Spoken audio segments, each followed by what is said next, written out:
Good morning, everyone, and welcome to the second edition of the Crop Aid webinar series presented by Aberhard Ag Solutions. I'm your host, Dan Aberhard, and I'm thrilled to have you with us here today. It's not bad weather for a webinar across Western Canada. Spring hasn't quite sprung yet. Today's theme is activating your underground superpowers, which sounds pretty cool, and we've got the right people here to help you do it when it comes to soil health and yield potential and setting your crop up for success. We're very close to the starting line here. We've already talked about the big picture in our first webinar, and you can find that on YouTube if you haven't caught that. But we wanted to get a little bit more granular in this particular episode. How do you actually get started? What are the steps to waking up your soil biology? I guess I should ask. Good morning, Darren and Kelvin Sander. How do I sound? You guys can hear me okay? Everything's good? Yeah, good morning. It sounds Good. good.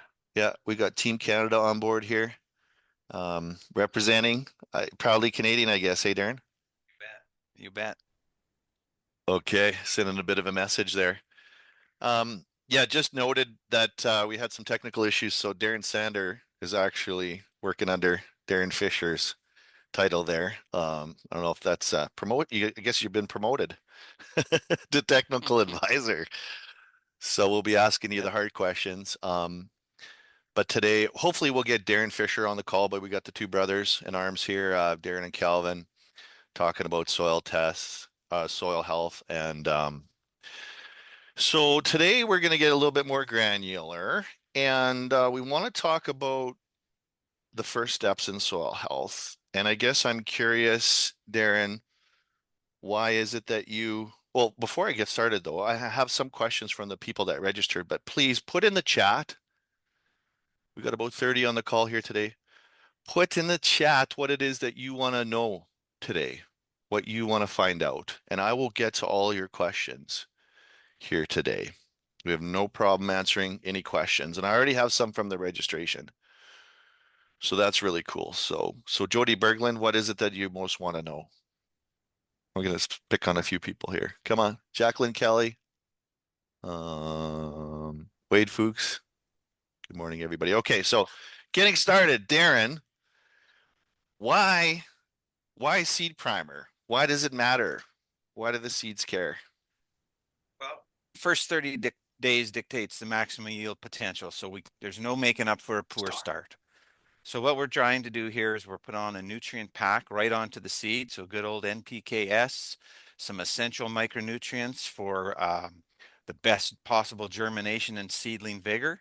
We also add our biostimulant to the seed primer so that we can get a good rhizosphere and biology going right around that seed as soon as we drop it into the soil.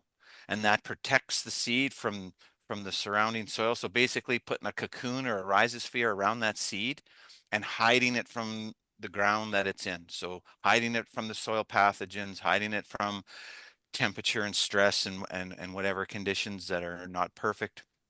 And then we are triggering beneficial biology right around the seed coat that can get into the seed, get things going, and start bringing nutrients and water to the seed.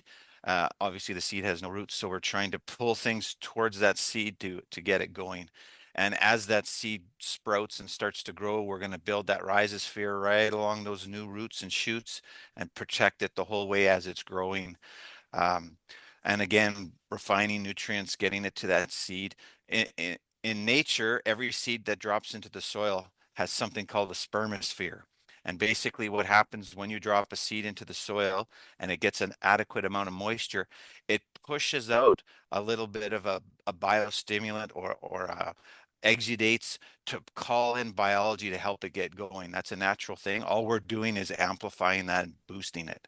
So we're really, really drawing in the beneficials and putting a protection layer over that seed. And of course, putting actual NPKs and micronutrients on there as well. And it's enough to get that seedling going and give it the best possible 30-day start.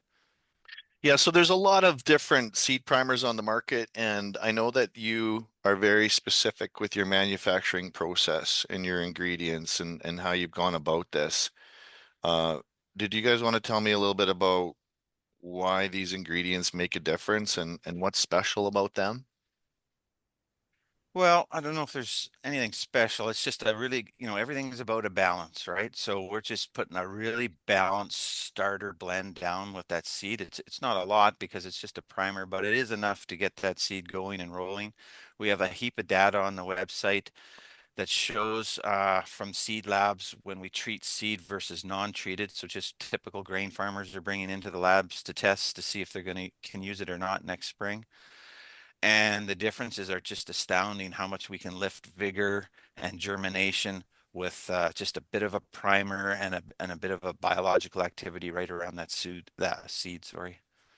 Yeah, I'm kind of curious, why do seeds need a kick in the butt? I mean, they need a little bit of extra nutrient micronutrients. Are they deficient going into the ground typically? And then, as far as turning on, we've got variable conditions here. We've got a spring storm. You never know what you're going to get, whether it's wet or dry or cold. I mean, Yeah. we want the seed to get I th started earlier, right?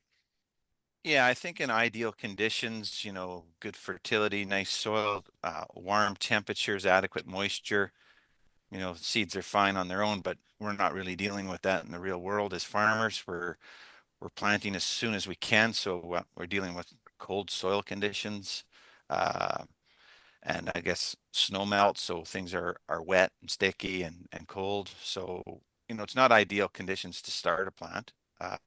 Not till a little later on, till that soil warms up. So we're just trying to add things to that process to jumpstart it and get it going, so that the crop gets out of the ground as quick as possible and gets going. Yeah, Dan, basically, like Darren had alluded to the fact that, that seed sends out some some exudates and amino acids and different things like that, and it's trying to activate that biology right around that seed. And what we're doing is just kind of amplifying what the seed's already trying to do. So we're giving it a big carbon source on that seed, which is drawing a lot of the bacteria and the fungi and the mycorrhizal fungi and everything in that soil right to that seed. And as Darren said, you get that cocoon around and a protective coating or a protective few millimeters, which is called the spermosphere. And then that seed just has a really better chance to get activated. Then we have the NPKs in the blend, nutrient pack with some micro, so that helps it get going as well. So it's just basically what we're trying to do is mimic what the seed is already doing and just giving it a better fighting chance to get going quicker and get out of the ground quicker and have some protections in that soil from pathogens that may be in the soil as well. Because right around that, as Darren said, that cocoon or the spermosphere, you're going to keep a lot of those pathogens away from that area because that area is going to be highly aerobic, a lot of oxygen. It's going to be an environment where your pathogens don't want to exist in, so they'll kind of maybe, stay away from that area where the seed is.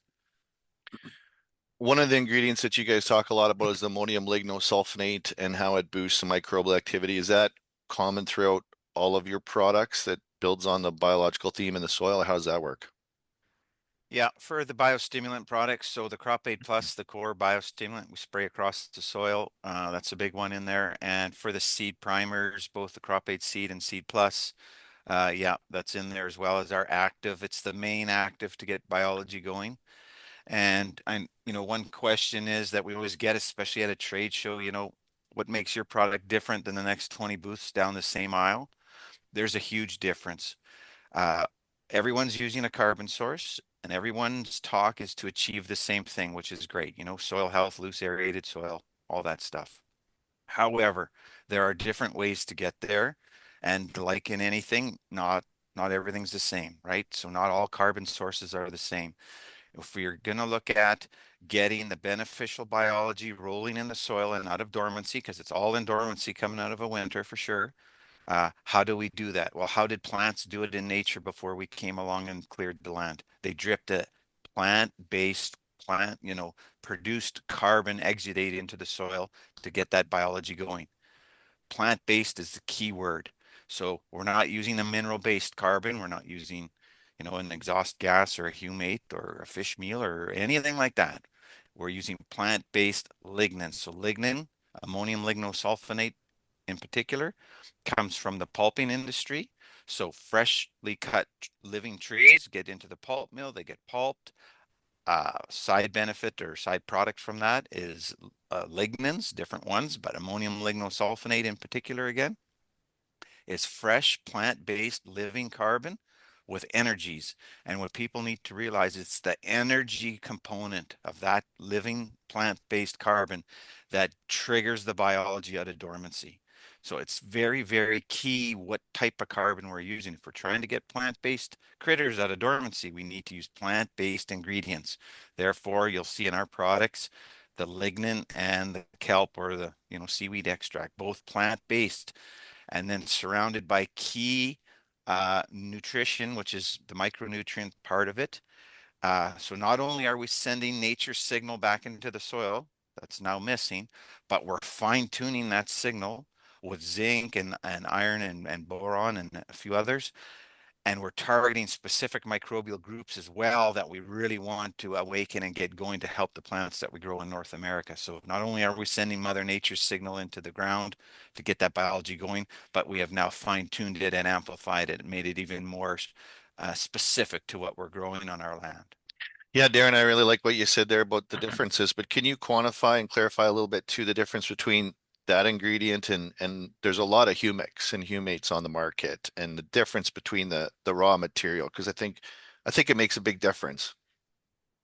Yep. So, I mean, we're not saying that other products aren't good and don't have a role and don't do a job. It's just a different job, right? So when we're dropping mineral based, if we want to talk about a humate for a minute, we're dropping that product into the ground. It's more of a food source.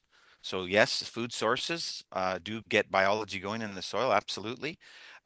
It's a little more dependent on what kind of soil. So humates, humics, etc.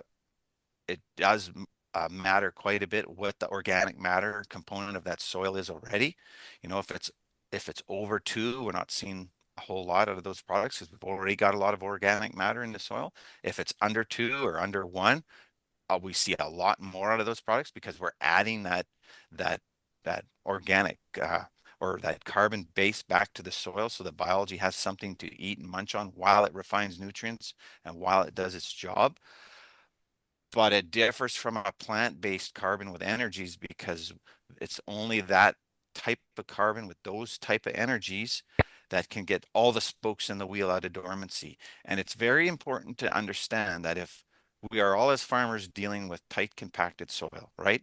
So tight compacted soil is not the environment that beneficial biology can exist in. So if we're dropping uh, bugs in a jug or another stimulant in there that gets bacterias going, and we expect them to all of a sudden live in that environment, it's not going to happen for a very long time. We'll get a short-term spike, and then it's going to crash and burn. The key is to tackle the number one problem on the farm and in the soil, which is the compaction. So our product is specifically targeting mycorrhizal fungi, and that's why it's a 2-pass system. We go in the spring before seeding, ideally, and we send out a signal to get everything rolling, but not everything's going to get rolling. It's not the right atmosphere. But what is going to get rolling is the mycorrhizal fungi and a host of other biology that can start building soil structure, getting oxygen into that soil, even if it's the primer and just around the seed. And then that second pass with the first herbicide, now we have that good structure there. It happens in a matter of days. It's super fast. And then that second kick gets the rest of the biology that was waiting for a little better environment to get going. And now we have everything, all the spokes in the wheels going, and it will attach to whatever's growing there, and it will last the whole season. So it's a huge different approach than to just putting down a biostimulant whenever, right? It's all about timing, like everything in life. So we got to time things so that it gets going at the right time to keep going and build an environment so it can survive for the whole season. Yeah. So it's a significantly different approach with different ingredients. Yeah, timing is king for sure. Someone was asking me how long it would take to me really get into effect, and really between the two applications, you're talking first season 6 weeks. You're going to be able to demonstrate the Yeah, so research data out of University of Guelph shows us that when initial research on ammonium lignosulfonate was done there, was on potatoes. They were looking for a cure for scab, which is again a soil-borne pathogen disease, tight compacted soil. And they found that if they dropped a 2% solution in the soil, within 14 days, they were raising that biology 325 times, and we could see major reduction in that exact same time frame of 10 to 100-fold reduction of pathogen spores coming out of dormancy in the soil and attacking the potatoes in this instance. So it's only weeks till we see this. It's not a 3-year trial or whatever, right? I mean, it's happening the day we drop the product on the soil or the seed in the ground. And if we come back a few weeks later, 3, 4, 5 weeks, we can dig that soil. Our crop checks are always structured around a 5-week window from first application. And the soil is night and day difference. When we flip it on the tailgate with you and show you where you have and haven't put it, it is night and day. Same for the seed primer. I mean, this is on a smaller scale and we're just working with the soil right around the seed, but that crop is going to come out of the ground a lot quicker than an untreated crop. It's going to be nice and even like a pool table across the whole field, even if it's an undulating field. And we can dig those seedlings just at, 1 and 2 leaf stage and compared to untreated side of the field. And there are major differences there in vigor, in health, in stalk thickness, in rooting already. Then the rooting's going down and root hairs, and it's the root hairs that are key. It doesn't matter how many big sticky roots or anchors we got. It's the really fine hairy roots that make all the difference. Surface area is everything.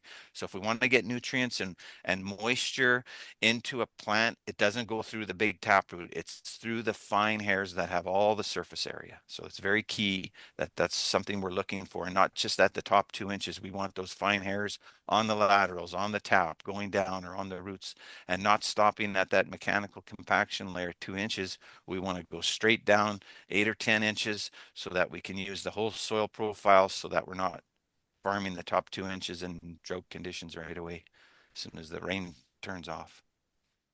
Woo! I love instant gratification. I mean, who doesn't I think want I think to? I, I think it's the bunny hug.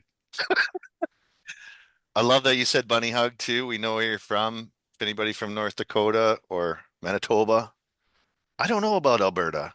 I've never tested the theory, but if you're from Saskatchewan, you know what Darren is talking about, even if you're listening and you can't see him. Um, we have an amazing video of you showing what that soil looks like on the back of the half ton that I'm going to play for everybody here. So don't go away.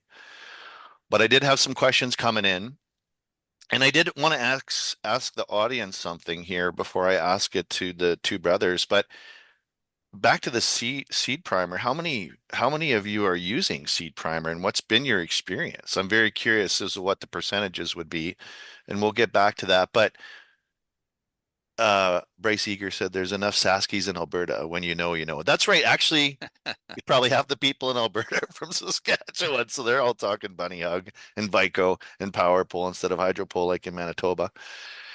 Oh, God bless Saskatchewan. While But guys are thinking of their answer, I'll just yeah, jump in here for a second please. because I know the question's going to be, Hmm. do I use other products if I'm using crop aid Right. seed primers? And that's a great question. So we are always very careful at crop aid to know where our strong points are, and we fix soil. We're a soil health company. So when it comes to, fertilizer recommendations, we never go there. It's not our job. We know we're going to make better nutrient use efficiency and fix that soil up, but we always want to stress it's still up to the advisor to show the farmer or the farmer himself to do the soil tests and see where that program's going and what the right advice is. We're just going to make it more resilient and put a better efficacy in there. Same thing for the seed primer. So there's lots of other products on the market that help protect that seed, early cold stages, etc. And if you want to use those products, that's absolutely fine. You can mix the two together. There's nothing live in our product. You're not going to hurt anything.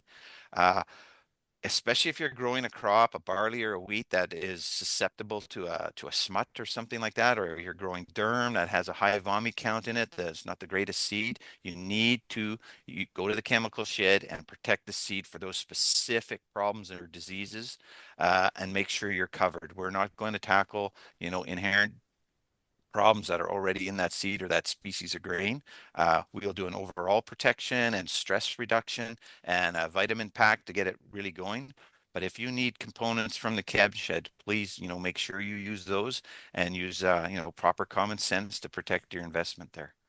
I love that approach for so many reasons, and I know that producers are always looking at product ABC from company XYZ, and the first question they have is going to their, retailer or their agronomist and saying, "What do you think of this?" And the problem is when we don't work with the people on the ground that are experts in that regard. And what I love is that after using this product, there should be a net effect that the agronomists can then start to fine tune fertility, insect control, disease control, and that's where we get some of the payback on when you get things in balance. You shouldn't have to put Yep. as much of this So stuff our on. approach is a little bit different. We look at a good soil health program as like when a farmer is tackling a tough weed to kill and he uses two groups of herbicides to get that weed.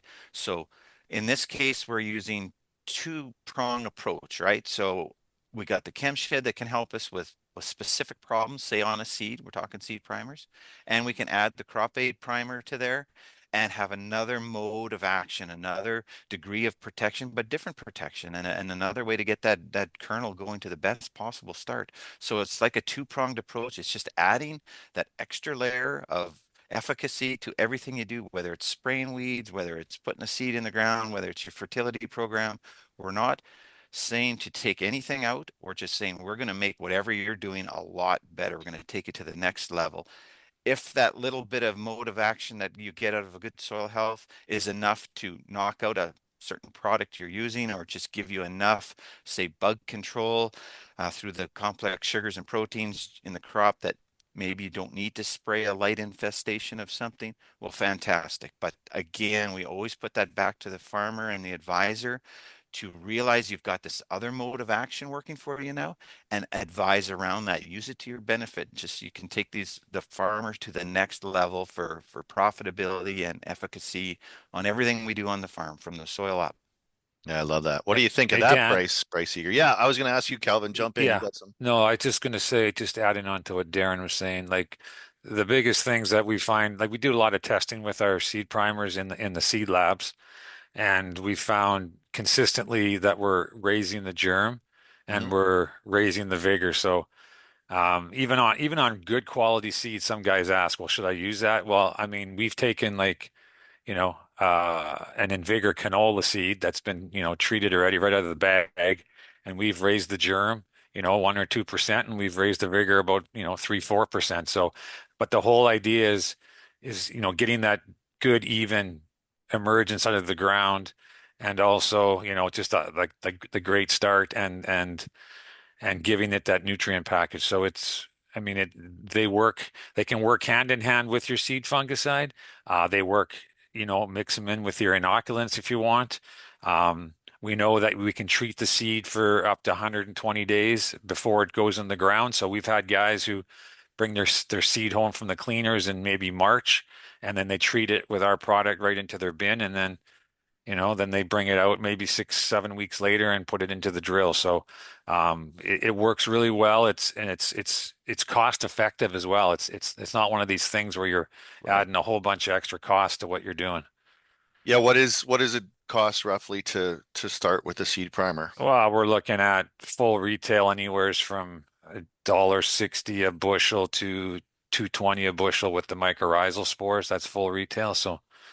And why would you want the mycorrhiza fungi too or not? How do you figure that out? Well, well, the spores come in with what they primarily do is they build hyphae off of your roots, so they help that whole rooting system to get going faster, and then the hyphae will pull more water and nutrients back to the rooting system. So the main things mycorrhizal will do is they'll help that plant to bring out more phosphorus that's responsible for over 50% of the phos uptake.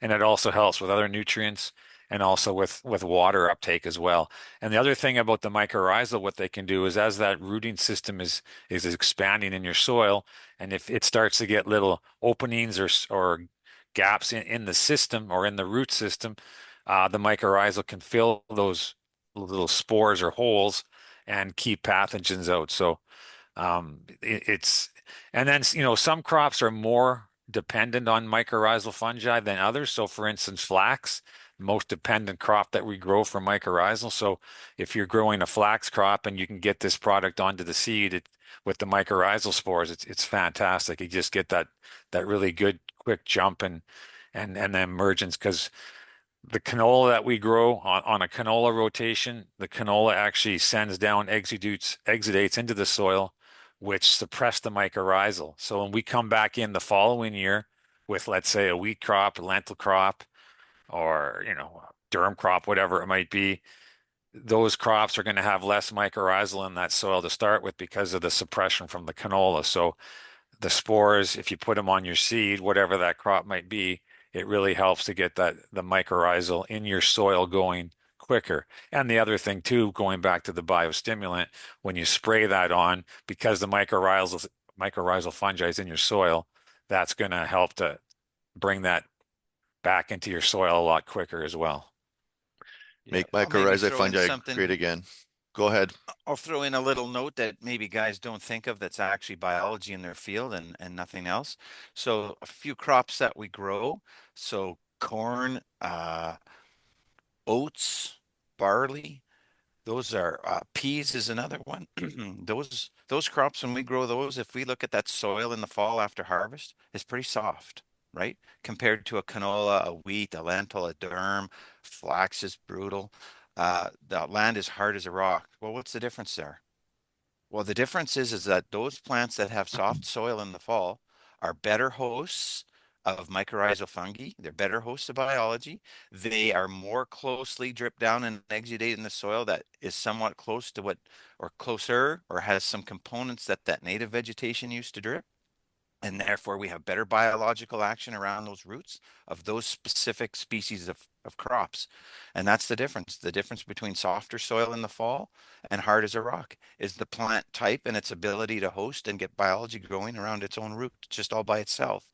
So if you're growing one of those crops that leaves the soil as hard as a rock, let's say a wheat or a durum, canola, uh, then the following crop is going to be looking for extra mycorrhizal fungi action. And that's sometimes where guys want to spend a little extra bucks and put the spores actually right around their seed so that, again, the first best 30 days start. So there's different crops that really jump in and get a yield bang out of adding the spores. Flax is the number one.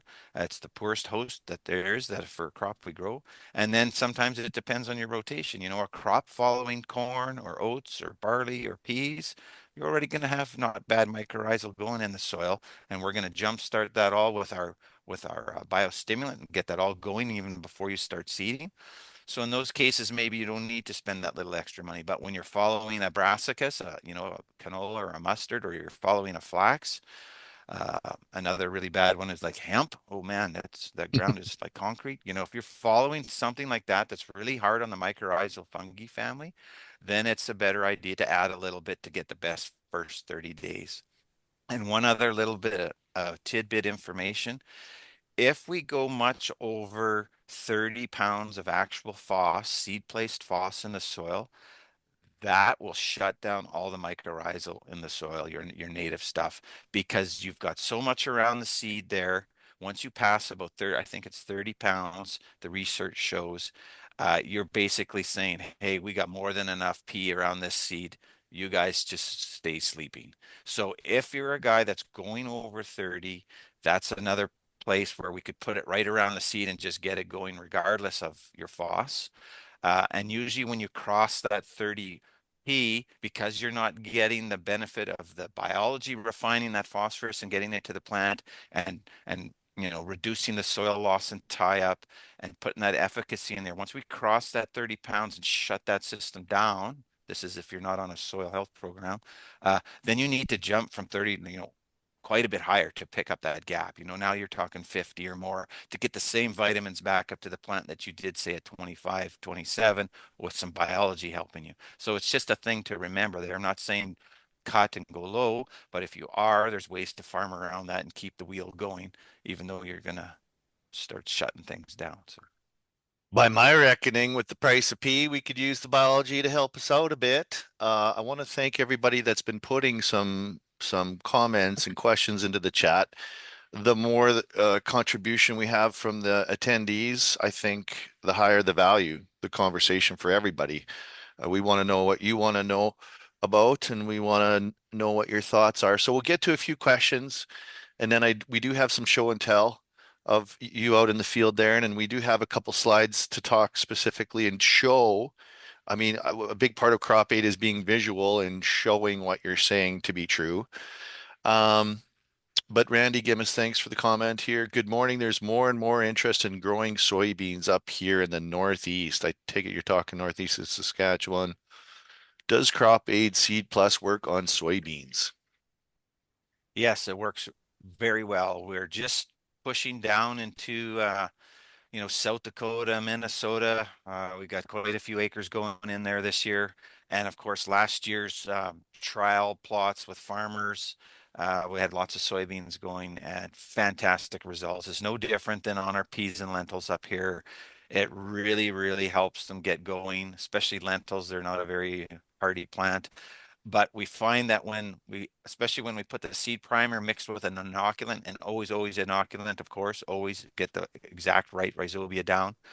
We're just going to make an environment where that rhizobia can exist even better and do an amplified job. So one thing you're going to get when you mix the proper inoculant with our product is increased nodulation. It'll just, yeah, it's like putting it on steroids. So we're going to grow a huge root, and it's going to just be full of nodules because all we've done is made a little better atmosphere with that rhizosphere around the root, some oxygen. That inoculant strains that we're putting down just can really take off. So yeah, it's a 1 + 1 = 3 with inoculant, definitely. Yeah, Any, and then And oh, go ahead, sorry. Kelvin. Go ahead, Kelvin. I was just going to say we work with some growers in Manitoba that are, into soybeans and the corn and that, and we've had, in on big farms and that we've had really good results with using the seed or the seed plus on your soybeans for sure. So yeah, it works well. Good to hear. Okay.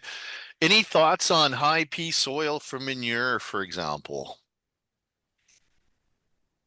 Again, manures or urine, anything like that that we're putting down on the soil, especially if it's in a pasture situation, we're not having enough or the right strains of biology to break that down rapidly, convert it into the proper forms that aren't toxic, and get it back to the plant.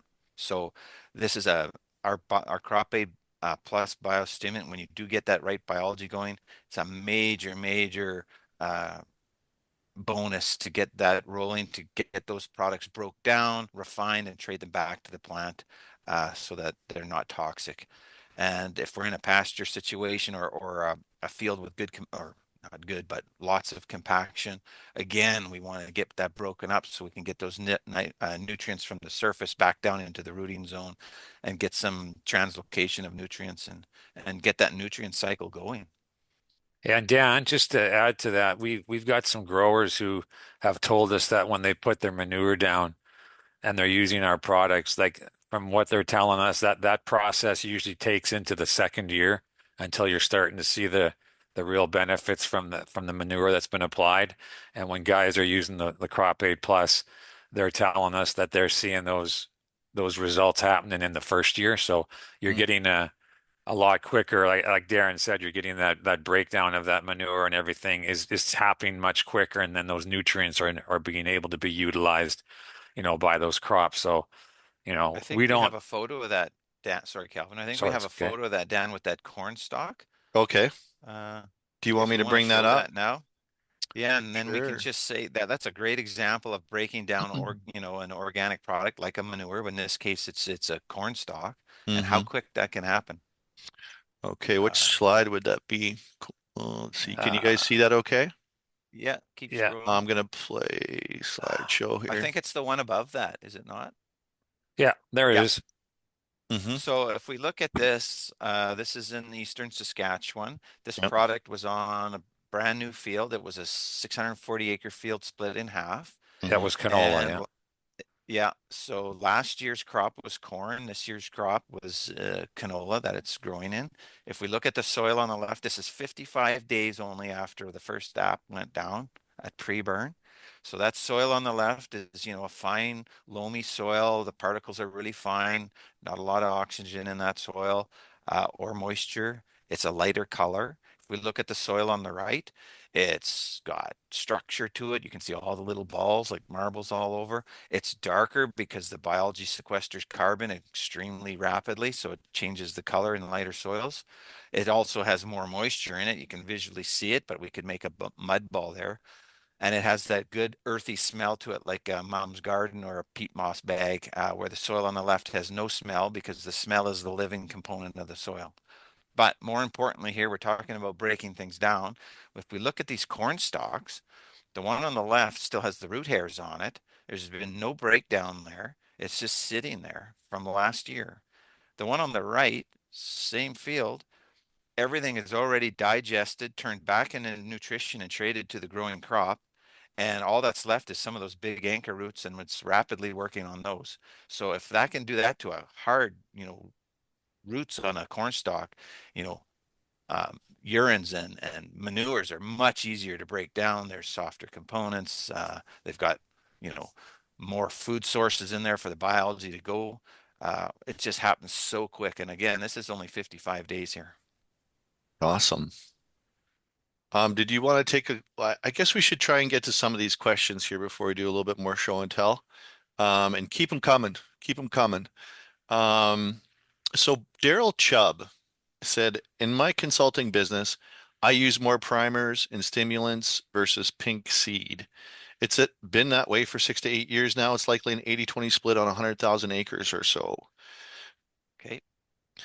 So And what yeah, we, go ahead.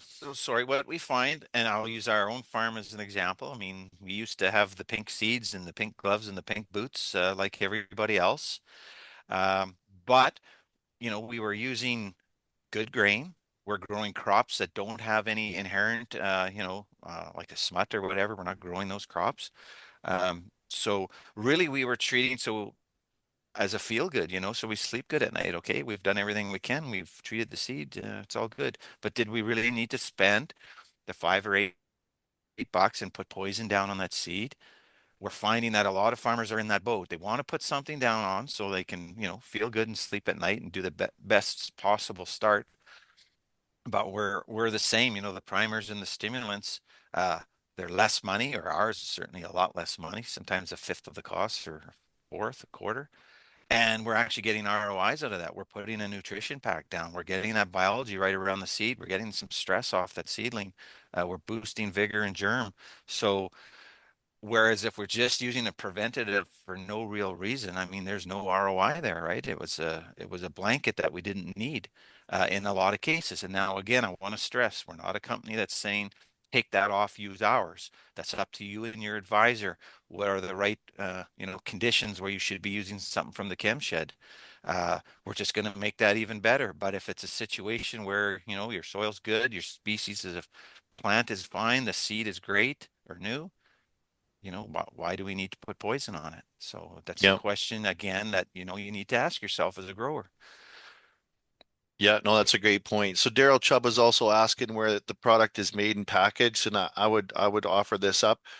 Oh, Canada, our home and native land. Do you guys want to expand on that? Sure. So everything we do, we manufacture from scratch in our plant, and our plant is right on our farm. We do that because it cuts overheads. I can share labor from the farm to the plant. It's on our own ground. Everything's right at home. We can keep an eye on everything. So we try and keep everything as cost effective as possible. So it's all made right here in Saskatchewan. We don't buy anything and resell it. The only thing we do that is our citric acid for our water conditioner.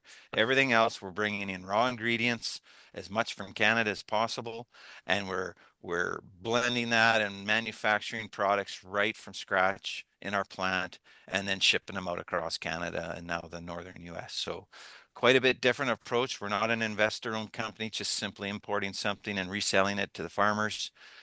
We are making fine-tuned area-specific products right here in Saskatchewan for North America. Put it in the chat if you liked my singing. Bruce Degg says, LOL, Dan, you're going to get calls to do anthems at hockey games. I'm available. I'm reasonable. I'm highly available as well as reasonable, if I didn't say that already. Uh, so some great comments here. Alfred Vandalik, hopefully I got your name right there, sir. Good seed primers work, increased rooting, easily seen, been using for quite a while. And Darcy N said we are usually a little bit low in our seed of zinc, so we like a little bit of zinc. That's to my understanding, almost all cereals going into the ground are zinc deficient. I don't know if everyone knows that. So one thing on zinc, like we have zinc in all our products because it is key for things we grow in North America. But oftentimes when farmers do a leaf sap analysis and oh, we're a little low in zinc, or we're deficient in zinc, there is zinc in the soil, but the problem is we're not getting it into the plant. So when we get a soil health rolling in the soil and the biology is refining non-plant available nutrients and making them plant available, I mean, zinc is one of those. And we do add zinc into our trigger in the Crop 8 Plus. It's also in the primer. So we're specifically targeting, one of the families we're targeting is the zinc, the family of biology in the soil that refines zinc and brings it back to the plant. So not only are we dropping Mother Nature's trigger down into the soil, but we've added the zinc trigger to it as well and amplified it. So lots of times you'll look at your soil test in the fall and those micros have significantly increased. All the nutrition has, but you'll look at the micros as well and they've lifted.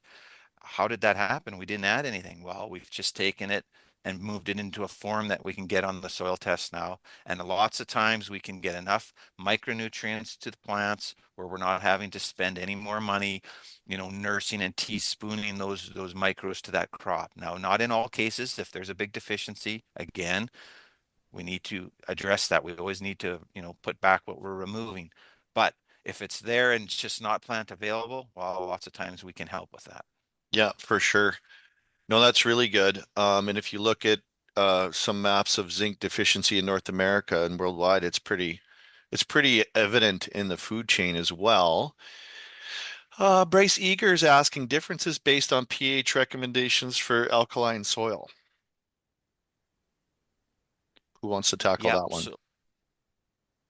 So specifically, what do we want to know there? Like, He's asking, is there any differences based on your soil pH? Like if your soil's 4 or 8 or 9, do you take a different approach? And what do you recommend for alkaline soil? Which, yeah. So of course, the seed primer with the biostimulant is going to help, and any soil health program is going to help in alkaline soil. Where anytime we can put a rhizosphere around that seed and start hiding it from the field, hiding it from the high salt conditions that it's in, and protecting it, we're going to get a little bit of more growth and vigor out of it. At the end of the day, currently there is no real solution for an alkali or a saline spot. However, that's going to change shortly here with one of our products that's about to be registered. But pH soils that are out of whack, whether they're too high or too low, long-term effects of a good soil health program is the biology will take pHs over time very, very slowly and move them more till neutral. I know on our farm in that Rosetown area where, most lands are around 8.5, a lot of our ground now after 9 years is probably around 7-ish, a little better, 7.5. So it's coming. It's very slow. That's something that does take a lot of time, but biology and good soil health, that environment likes neutrality. So it's going to push to get there over time. But again, that's a long-term thing. And it's something again that does show up on the soil tests. Some soils move a little faster than other, depends on their history and what kind of soils they are, but it's no different approach. Some of those soils just need more help than others. I'm really excited for that salinity product, and I know everybody I talk to is very excited for that salinity Mhm. product. So stay tuned. David Horn is asking, does the seed primer have to be on the seed, or could it be applied in furrow with liquid starter fertilizer? It really needs to be on the seed because we're putting so little down. If you don't have or don't want to treat the seed, the next best step is squirting the Crop Aid Plus biostimulant in the seed row. as your first pass and also as a seed primer that way. It doesn't have the macronutrients in it, but it will get the good biology going around the seed, protect the seed, and that biology in turn will bring nutrients to that seed, of course. So it's not quite as good, but it is a great next plan B option. Yeah, the best situation in that specific case would be if he could get his seed primer on his seed, and then like Darren said, put your first pass of your Crop Aid Plus right in with the liquid that's going to squirt it into the seed row. That would be ideal if he could do both.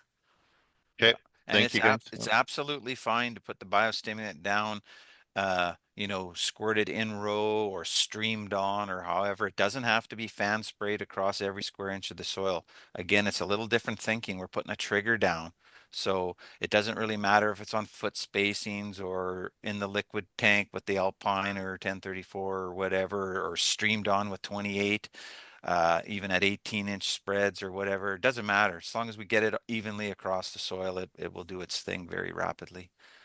Yeah, one of the things I really like about the product is how it works with everything that everybody's already doing, and we're not asking to change everybody's practices here. So we're coming in on the home stretch here. We got about 11 minutes left. I respect everybody's time. I try to keep these to an hour unless we're really overwhelmed with questions, but I think we got to a lot of the questions now.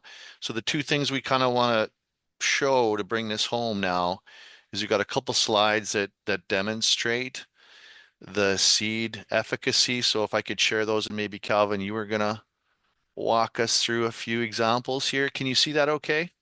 Yeah, that's okay. Yeah, so I mean, and all these tests that we do, they're on the website. You can look at them all. But as I was mentioning earlier, we're talking about, increasing germ and increasing vigor. And then I don't know if we can see the ones, I can't see the untreated, but because our pictures are over them but anyways, you can see if this is on the website as well, just the enhanced rooting system at the early stage where they've applied that product. I've seen instances, and now this is on mustard. I've seen some instances that we have where we've taken the vigor of a crop and raised it like from 68 to 81 or 68 to 82, something like that. So the Very cool. vigor really jumps when you get this product on it. The germ improves as well, but you can get a really better increase in your vigor. And from talking to the seed labs, you want to have, about a minimum of or maximum, pardon me, of about a 10% spread between your germ and your vigor. And in some cases, we're getting seeds that the vigor is like 25% less than the germ. So that's not really ideal seed to be using. And when we can get the vigor, and we can get the vigor to jump up and get it into within that 10% spread between germ and vigor, I mean, then we can use that seed again. So, yeah. So I think you have the Petri dish is there on the right. So you can see that as well. Just, We were going to he- show these, yeah, what is here's some this, lentil? Yeah. lentils on the You see Yep. left, that? and I think that's peas on the right. Yep. But you can just see the differences. I mean, and that's done in a seed lab. They're getting the application on correctly and following the instructions. And yeah, that's what we're seeing. Cool. We got a comment here. Uh, Mitchell McPherson says, root pictures are nice, but let's see some ROI. Show us the yield, please. I think this is a common theme for Yep. producers.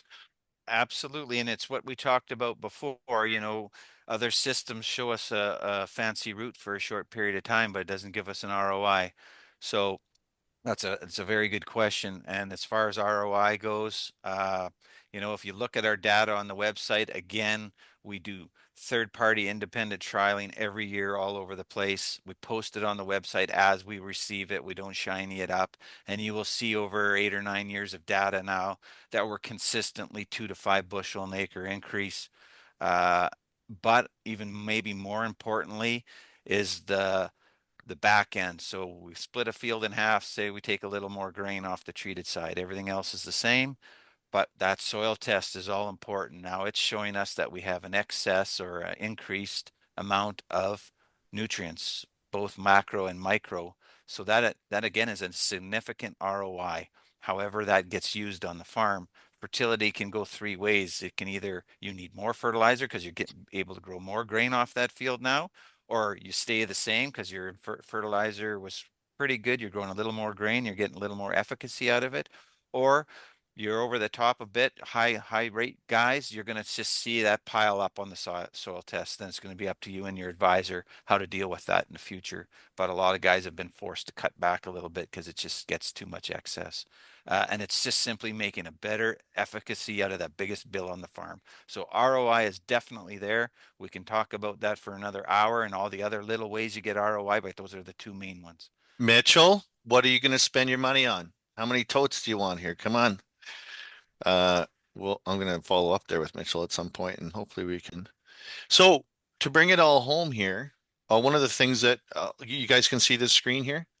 Yeah, Make it's good. sure. Hopefully we're got good audio. I guess if we don't have good audio when I start playing it, just let me know. But I think I have it set up for good audio. So, um, this is what it looks like in the field. And in our next webinar series too, and some of the other things we're going to be publishing, we really want to focus on this in the field.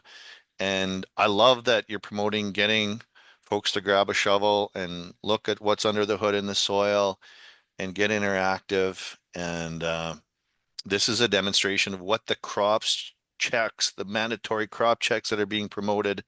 Everybody that gets this product should take the time with one of the crop aid experts, the distributors out there, to look at what's going on, because I just think it's incredibly informative. And I also encourage guys and gals out there to get tissue tests while you're out there, because that shows you so much of what's going on.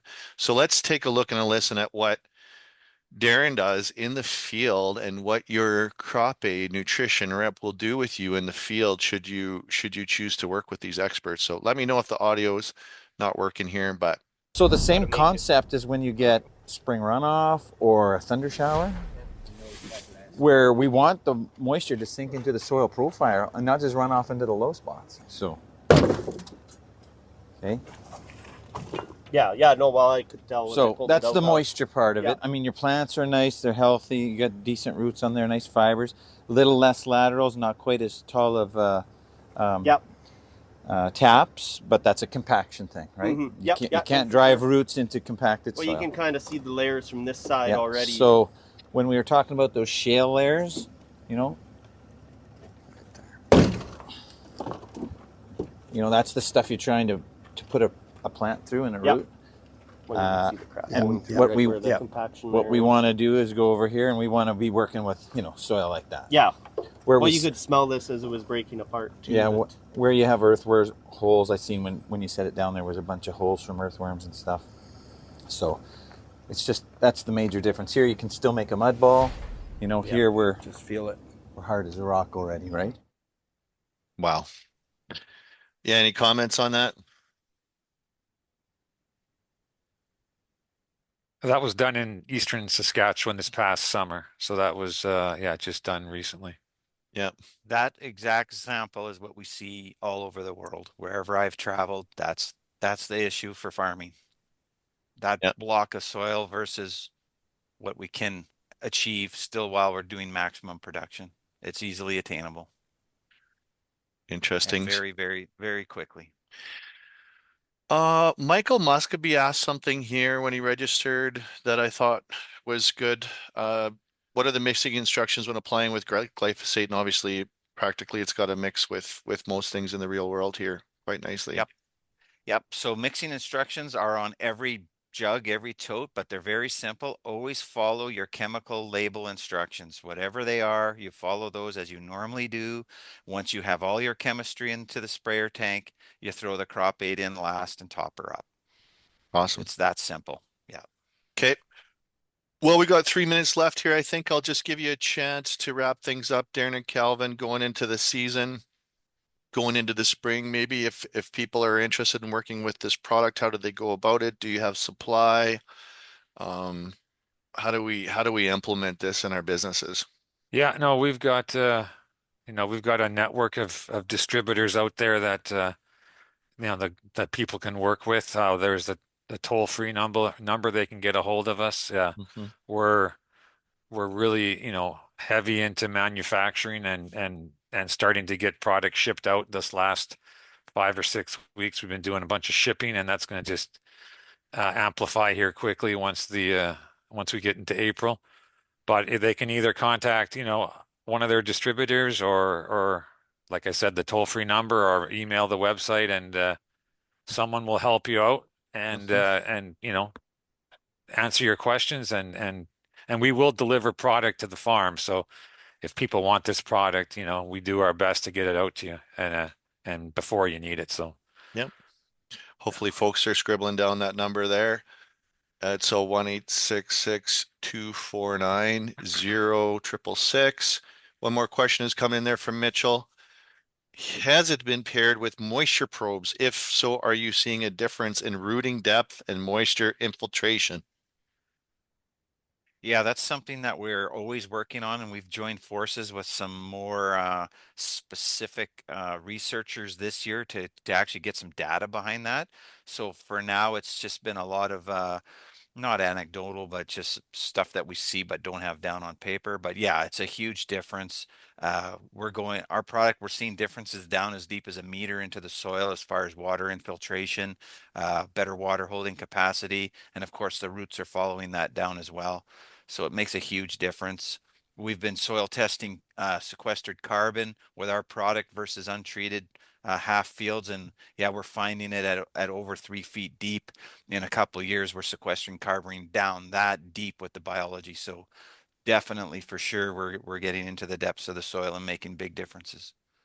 Well, it's a little bit of a controversial conversation now with carbon, but you know that you're putting more carbon in there, and if you can get paid as a producer, it's not a small amount that you have physically measured as far as tons go. No, yeah, that's a whole nother conversation, but I mean, biology sequesters carbon, and carbon's the backbone of the soil. So anytime we can, put more carbon, good stable carbon into the soil, that's a bonus for farming that soil, and maybe we get paid out of it as well. And I also wanted to say, you know, crop aid is a system. Soil health is a system. There are things we can do as farmers to farm around that system as well, where we add other products or crop types or whatever it might be. So there's always things we can do to add. And one on our farm that we've added was the biosol. I just wanted to throw that in there. Dan deals with the biosol, and that's another 1+1=3. When you have a good soil health program with that elemental sulfur, is absolutely fantastic. I was at a seminar the other day listening to Elston speak Hmm. on sulfur, and it's just it always invigorates me and makes me realize we really got to pay attention to that element as well. But it's part of the puzzle. Yep, Elston's saying the same thing as he did in 2015 when we started out with it in our shop in Saskatchewan, and it's been awesome to see the results. Many, many applications later, and I love that you said it's a system. I was going to mention that too, because we're going to be following throughout the year on this system and taking everybody behind the scenes to help everybody understand it. And I know maybe some of you heard it before, or maybe it's new, but I know for myself, I had to hear it over and over a number of times to start to really understand what we're dealing with here, and the simplicity and the beauty of the system and the benefits. And we're going to be tracking this on our own farm this year and a number of other farms throughout this program.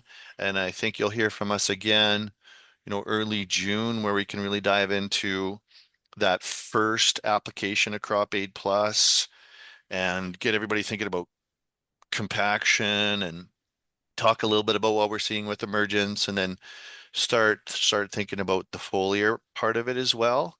And so when we put the seed primer and the biostimulant and the foliars, and then soon to be the salinity treatment together, hopefully your lives and your bottom lines are getting better and your soil is getting better. And we're reducing some of the net effects of the salt injections and the heavy equipment and everything we've been doing for the last 50 years. So thanks to everybody that attended. I think we'll leave it there today. Great job, Darren and Calvin. I think you shared another whole host of great little tidbits, and it's endless. And I think we need to keep having these conversations. I think the carbon thing could be a whole thing, maybe at the end of the year, something we talk about. But thanks so much to everybody that attended. I think we had close to 50 on the chat here at one point, and we'll be sending out the recording for everybody at the end of the day. And Darren, Calvin, did you have anything to add before we sign off? Are we good? No, No. just wanted to wish everyone a safe season and the best start possible, and good luck to everyone out there. Yeah, Thanks. thanks for taking the time to listen to us today, and appreciate that. Yeah, we really appreciate everybody taking time. I know you're busy, and we appreciate you for participating. So take care. Good luck, everybody. Have a safe spring, and we'll talk to you soon. Thank you. Thanks. Thanks, Bye. guys.